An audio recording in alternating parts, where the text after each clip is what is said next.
हूं पंकज पांडे, आप देख रहे हैं न्यूज 11 भारत और हाजिर हूं लेकर 11 स्पेशल।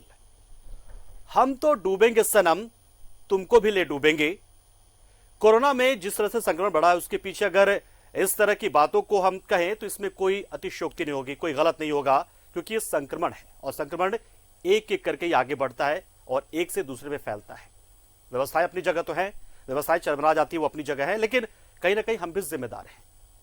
हमें थोड़ी सी सर्दी जुकाम खांसी आती है, हम केमिस्ट के पास जाकर पहुंचकर दवाई ले लेते हैं बिना ये सोचे समझे कि क्या पता ये कोरोना का लक्षण ना हो। हम कोरोना का टेस्ट कराने से बचते हैं और वो कोरोना होता है, और जब हालात खराब हो जाते हैं तो फिर हम सिस्टम को दोष देते हैं, अस्पताल पहुंच जाते हैं, अस्पताल में भीड़ बढ़ाते हैं। और ये लापरवाही की हद हो गई है, इंतहा हो गई है। ये अभी भी सुधर नहीं रहे हैं लोग।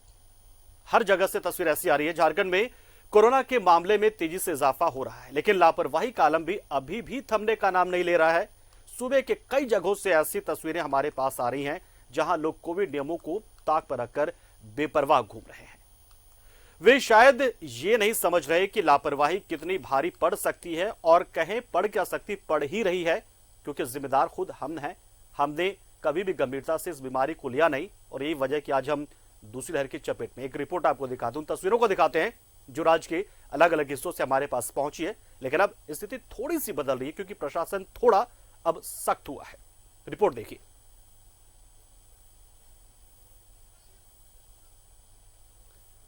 तो ये ऐसा है इसलिए है, आप सोचिए कि आप संक्रमित हैं, आपके लिए व्यवस्थाएं हैं, आप जाके टेस्ट कराइए, दवाई लीजिए। अगर आप सामान्य हैं तो आप घर में इलाज कराइए।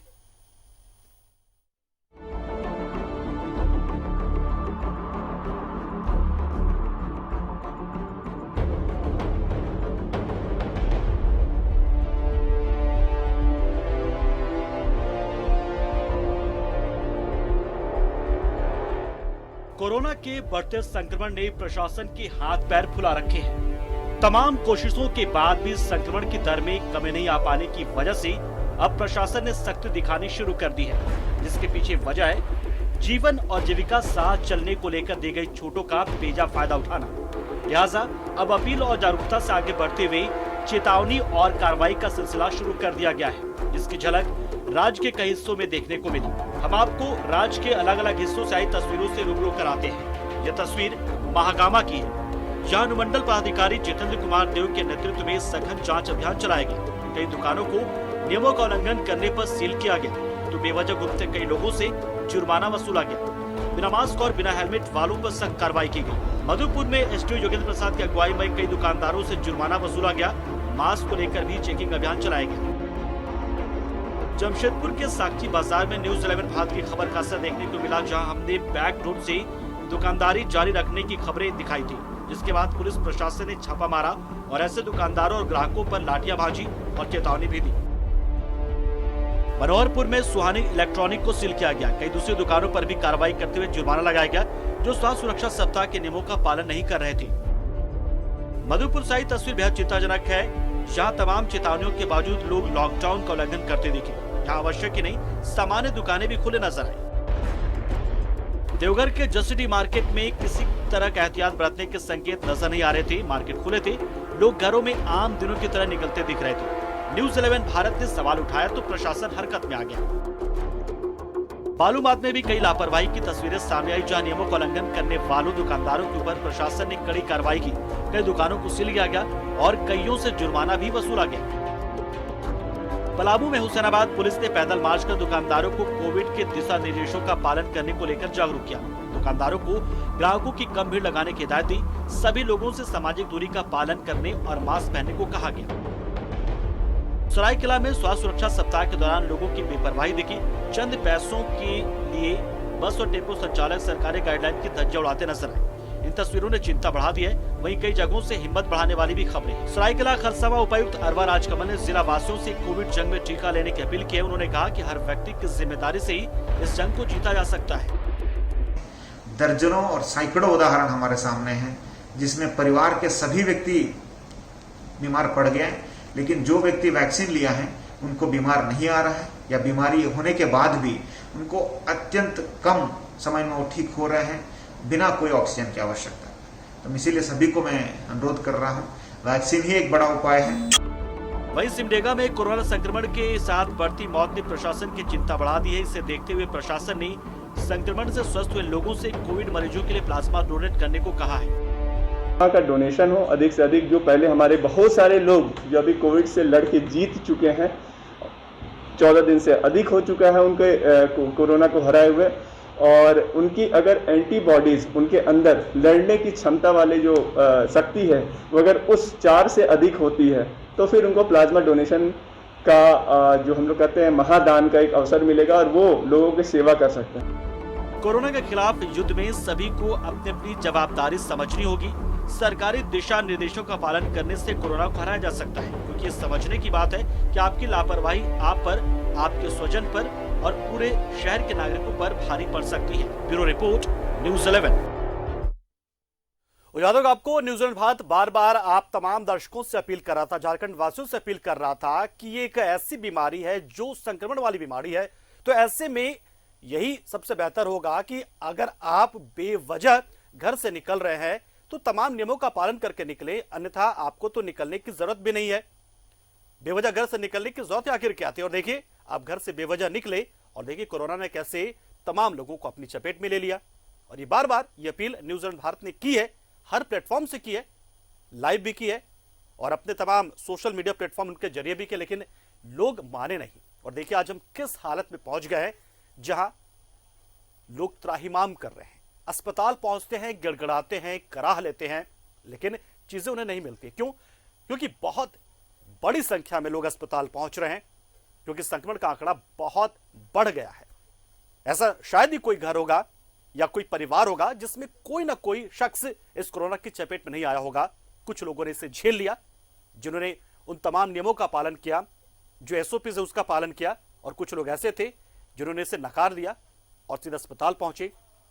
कुछ ऐसे थे जिन्होंने ये जंग जीती, लेकिन कुछ ऐसे भी थे जिन्हें काल के गाल में समाना पड़ा। तो ये कोरोना काल है और यहां पर मजाक भारी पड़ सकता है।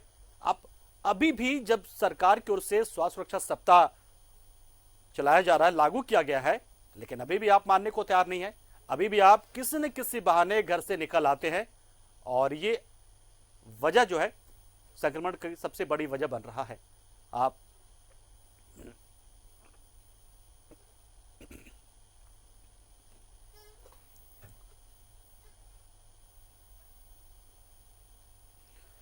तो लापरवाही की वजह से ही हम आज इस हालत में पहुंच गए हैं कि जहां काटो तो खून नहीं, जहां काटो तो खून नहीं। हम इसलिए कह रहे हैं क्योंकि व्यवस्थाएं चरमरा गई हैं, प्रशासन के हाथ पैर फूल जाते हैं, क्योंकि इतनी बड़ी संख्या में लोग पहुंच गए हैं।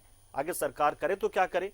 हम तुरंत सरकार को दोष दे देते हैं कि व्यवस्थाएं ठीक क्यों नहीं है, लेकिन हम ये भूल जाते हैं कि हमने अपनी जिम्मेदारी सही तरीके से निभाई नहीं। और अब चलो एक बार फिर से हम बात कर लेते हैं कोरोना पर हो रही लापरवाही की। ये लापरवाही भारी पड़ रही है, पड़ेगी क्या, पड़ ही रही है। हालात आज इस कदर खराब हो चुके हैं कि आपको पता नहीं कि अगर आपके घर में कोई कोरोना संक्रमित निकलेगा तो आप किससे अप्रोच करें, किसके पास जाएं, किससे फरियाद लगाएं, अस्पताल पहुंचेंगे तो बेड मिलेगा या नहीं मिलेगा, ये आपको पता ही नहीं है। ये सब हमारी लापरवाही की वजह से हुआ है। सरकारों की ओर से तो लगातार ये कहा जा रहा था कि आप तमाम नियमों का पालन करें, सुरक्षा मानकों का पालन करें।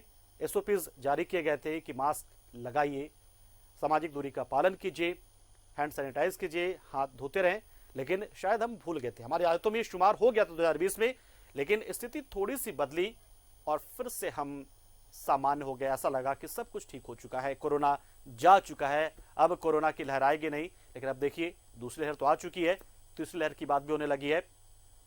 तो ये जो है सब कुछ हमारी लापरवाही की वजह से हो रहा है। हम रुक कर लेते हैं हमारे सहयोगी अरुण बड़वाल का, जो धनबाद से हमारे साथ जुड़ चुके हैं। अरुण, लापरवाही पड़ेगी भारी, और शायद ये लापरवाही ही है कि आज कोरोना के जो आंकड़े हैं वो इस स्थिति में पहुंच चुके हैं। धनबाद की अगर बात करें तो क्या वहां पर भी कुछ ऐसा ही मामला है? देखिए पंकज, जो लापरवाही है वो तो सभी जगह कमोबेश वही स्थिति में दिखती है। जो खास करके वैसे सब्जी मंडियों की जहां बात कर लें, अभी भी हालांकि जिला प्रशासन ने जितने जो मेन रोड पे जो मंडियां लगती थी सबको मैदानों में शिफ्ट कर दिया गया ताकि सोशल डिस्टेंसिंग का पालन हो और लोग लें वहाँ अपने पूरी सुरक्षात्मक तरीके से वहाँ जाकर अपनी सब परचेजिंग करें। लेकिन लोगों में जो क्या कहें आदत है बेवजह घूमने की और अनावश्यक भीड़ लगाने की, वो प्रवृत्ति अभी तक नहीं खत्म हुई है, जिसका नज़ारा आए दिन ऑटो स्टैंड पे भी देखने को मिल सकता है, सब्जी मंडियों में देखने को मिल सकता है, सड़कों पे देखने को मिल सकता है।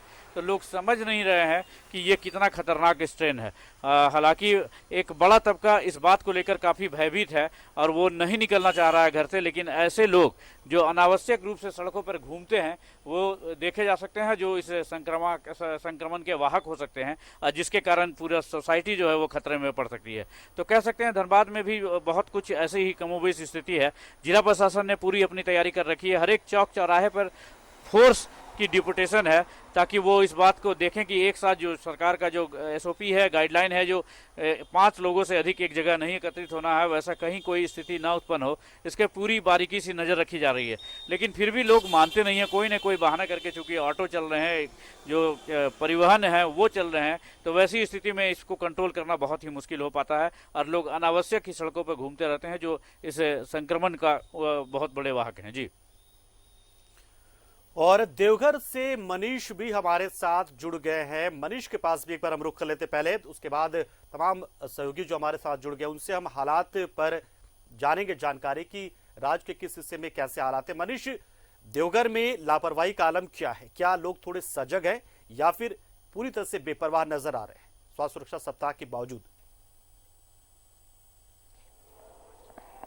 देखिए पंकज, इस सवाल का जवाब सीधे तौर पे ये नहीं कहा सकता है कि लोग लापरवाही हैं, या फिर सीधे तौर पे ये भी कहना गलत होगा कि लोग बिल्कुल सजग हैं।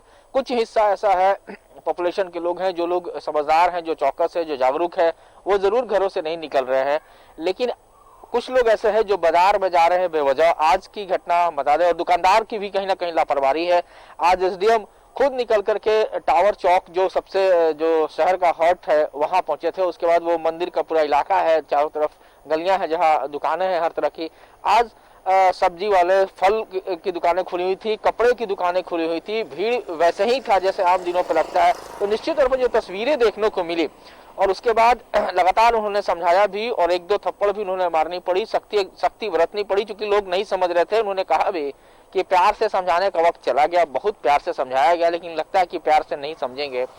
और जब आगे बढ़ते चले गए और जब मैं वापस लौट रहा था अपने खबर करके, तो मैंने यही देखा कि जहां जहां से वो गुजरे थे, फिर धीरे धीरे वहां का शटर खुलने लगा।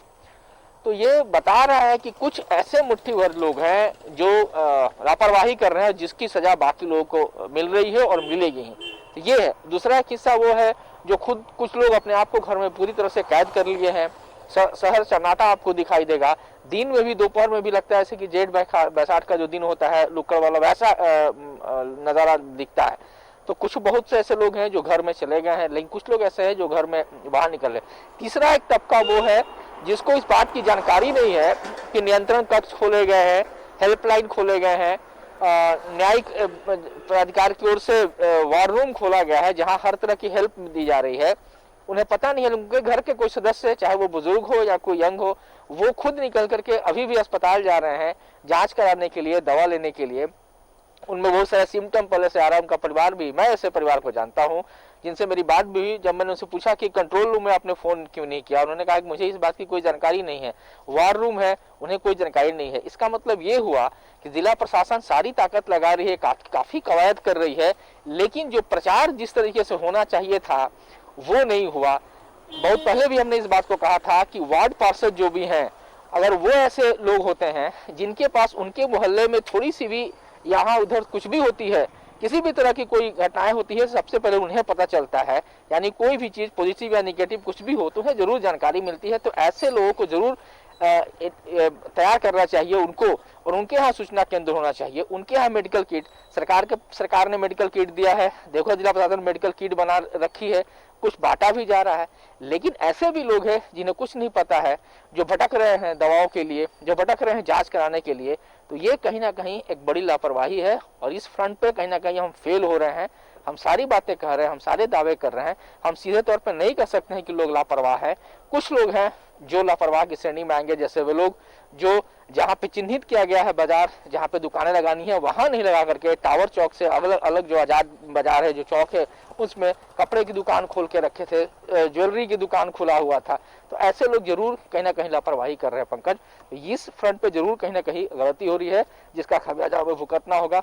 मुझे लगता है कि जिला प्रशासन को अपना प्रचार तंत्र मजबूत करना चाहिए, उनको एक मोबाइल वैन निकालना चाहिए। हालांकि जांच के लिए मोबाइल वैन निकला है, लेकिन ऐसे हेल्पलाइन नंबर है, ऐसे मोबाइल, ये चीज की वो घर से ना निकले जिनके यहाँ सिर्फ महिलाएं ही हैं सदस्य, तो वो फोन करके वो उनको तक पहुंच सके। तो लोग तैयार है, कुछ समाज सेवी भी हेल्प करने के लिए तैयार है, निकले हुए हैं, लेकिन ये प्रचार उस तरीके से नहीं हो रहा है जिस तरीके से होना चाहिए पंकज।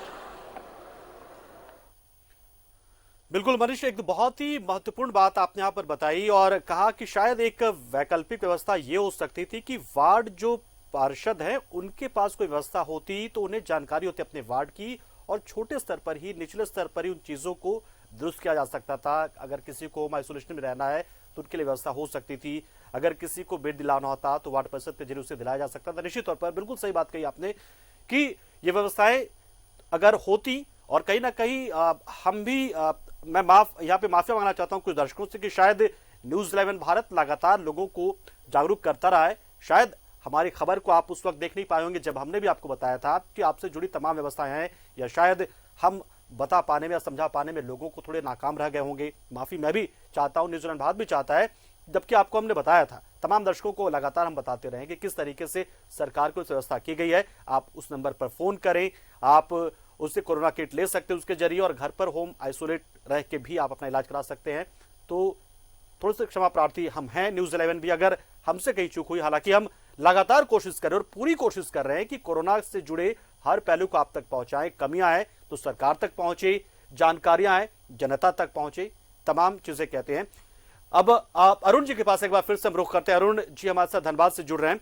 अरुण जी, एक बहुत ही अच्छी महत्वपूर्ण बात यहाँ पर मनीष ने रखा कि बहुत से लोगों को जानकारी ही नहीं है कि वो होम आइसोलेशन में किस तरीके से अपना इलाज करवाएं।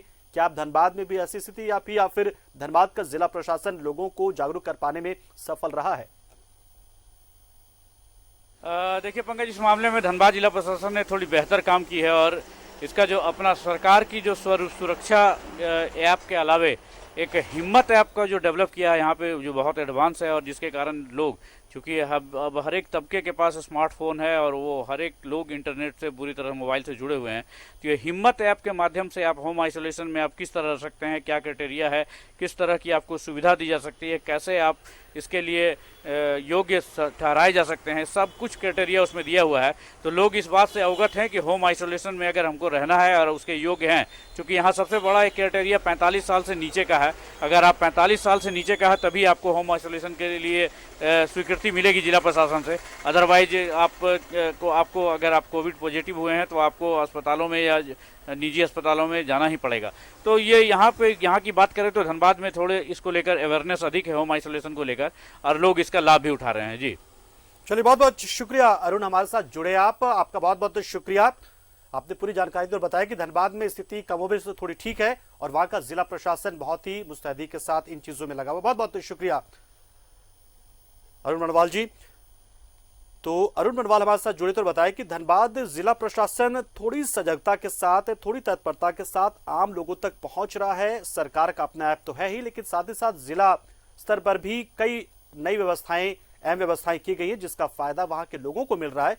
तो जागरूकता जो है, जागरूकता का लेवल धनबाद में थोड़ा ज्यादा है बनिस्बत अगर हम कह लें बाकी राज्यों की। हालांकि बाकी जगहों की बात कर ले हम राज्य के। अब एक बार फिर से हम रुख करते हैं हमारे सहयोगी मनीष का।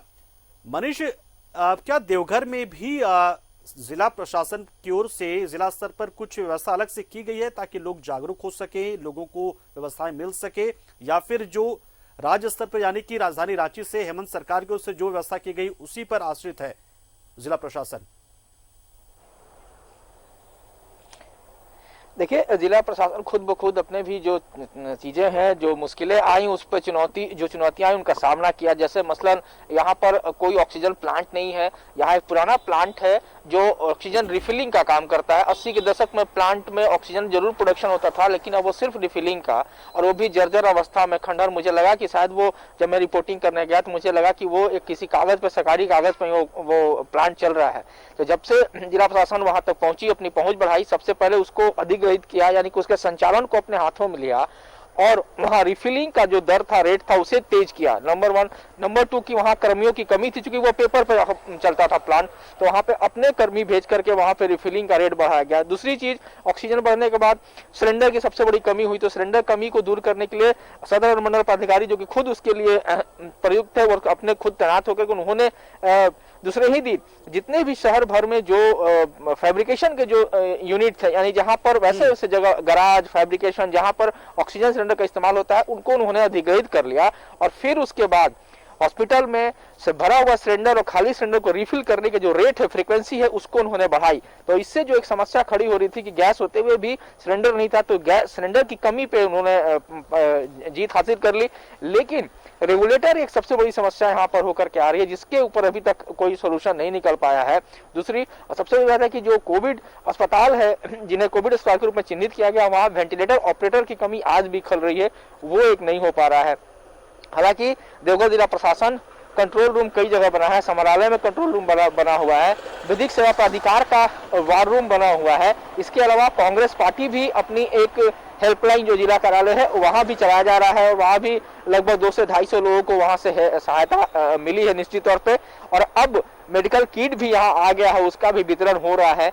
लेकिन जरूरत इस बात की है कि इन चीजों का प्रचार उन लोगों तक पहुंचे। मैं पहले भी कहा था, मैं फिर एक बार कहूंगा कि हर मोहल्ले में आंगनबाड़ी केंद्र, हर मोहल्ले में प्राइमरी स्कूल है, इसकी बिल्डिंग का हम इस्तेमाल कर सकते हैं।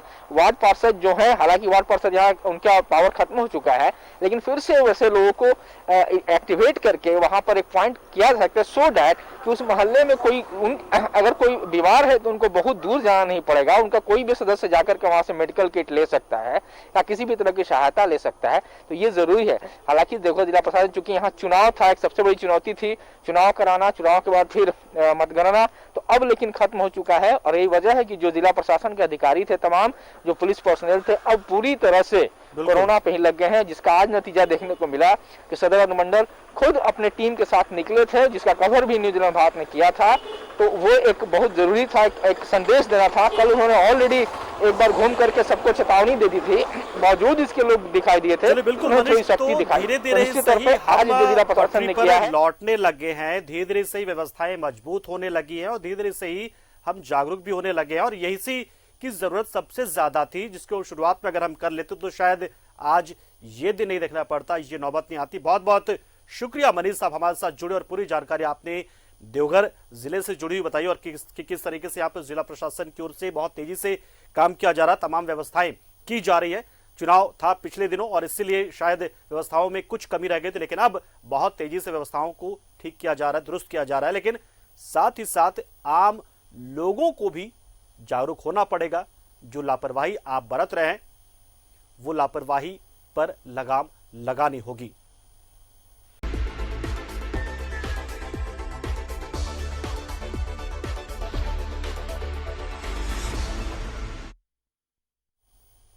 ब्रेक के बाद आपका एक बार फिर स्वागत। आप देख रहे हैं न्यूजीलैंड भारत पर 11 स्पेशल, और हम बात कर रहे हैं कोरोना काल में हो रही लापरवाही की, आम लोगों की बेपरवाही की, बेतकल्लुफ अंदाज की, कि कैसे ये भारी पड़ता जा रहा है, कैसे इस लापरवाही की वजह से ही आज हम इस मुहाने पर आकर खड़े हो गए जहां पर मानव के अस्तित्व पर सवाल खड़ा हो गया है। ये संक्रमण क्या हम लोगों को जीने देगा या पूरी मानव जाति को ले डूबेगा, ले बीतेगा? हमने जो छूट दी गई थी उनमें भी काफी बेजा फायदा उठाया। हमने सरकार से गुहार लगाई कि हमें पर्व त्योहार मनाना है, हमें शादी करनी है, हमें तमाम चीजें करनी है, और देखिए आज नतीजा क्या हो गया है। हम ले देकर और रह रहकर सिर्फ चुनाव पर केंद्रित हो जाते हैं, चुनाव प्रचार की बात करते हैं, तमाम नेताओं की बात करते हैं हम, और तमाम पार्टियों की बात कर लेते हैं। सबने चुनाव लड़ा, ठीक है, वो उनका काम उन्होंने किया, लेकिन हमने अपना काम कहाँ किया? हम बाजार जाते रहे, बात बात पे घर से निकलते रहे, हमने मास्क का इस्तेमाल करना छोड़ दिया, हाथ धोना छोड़ दिया, तो नतीजा सामने है। और आज हम सरकार पर, सिस्टम पर सवाल उठा रहे हैं। ठीक है, हमें सवाल उठाना चाहिए, ये लोकतंत्र है, और हम उठाएंगे भी, लगातार उठाएंगे कि आखिर कोरोना काल जब 2020 में था, उसके बाद से एक साल गुजर गया है, क्या किया हमने, कितनी तैयारी कर ली। लेकिन एक सच्चाई ये भी है कि जो संख्या है संक्रमण की और संक्रमितों की वो बहुत ज्यादा बढ़ गई है, बहुत ज्यादा बढ़ गई है। और इसके पीछे कहीं ना कहीं हमारी आपकी लापरवाही है, जिसको लेकर लगातार न्यूज 11 भारत आपसे अपील करता रहा है। हम लोग कर लेते हैं, हमारे दो सहयोगी हमारे साथ जुड़ चुके हैं। अब इस पर चर्चा को आगे बढ़ाने के लिए जमशेदपुर से प्रभात हमारे साथ जुड़े और राजेश भी रांची से हमारे साथ जुड़े हैं। प्रभात के पास चलते हैं, फिलहाल रुक करते हैं हम प्रभात का। प्रभात, आज जिस मुद्दे को लेकर हम सामने आए हैं वो जब हम रख रहे हैं जनता के बीच, दर्शकों के बीच, तो कहीं ना कहीं हम खुद को भी उसके लिए हम एक कारण मान रहे हैं कि हम भी इस लापरवाही का हिस्सा थे और हम भी कहीं ना कहीं संक्रमण को बढ़ाने में शामिल रहे हैं। जमशेदपुर की बात करें तो जमशेदपुर में फिलहाल लापरवाही की स्थिति क्या है, क्योंकि आप तो खबर लगातार भेज रहे हैं कि किस तरीके से लोग बिना डरे हुए दुकानदारी कर रहे हैं। उन्हें ये डर ही नहीं है कि कोई आएगा संभालने आपसे, आपको संक्रमण देके चला जाएगा, लेकिन आपको डर नहीं है। तो क्या प्रशासन की ओर से थोड़ी मुस्तैदी बढ़ाई गई? क्योंकि पहले तो हम लगातार अपील करते रहे, गुजारिश करते रहे, समझाते रहे, तो क्या ये सिलसिला अभी भी जारी या फिर थोड़ी सख्ती, थोड़ी कार्रवाई बढ़ी है पहले के मुकाबले? क्योंकि लापरवाही की वजह से हम आज मुहाने पर हैं आज के।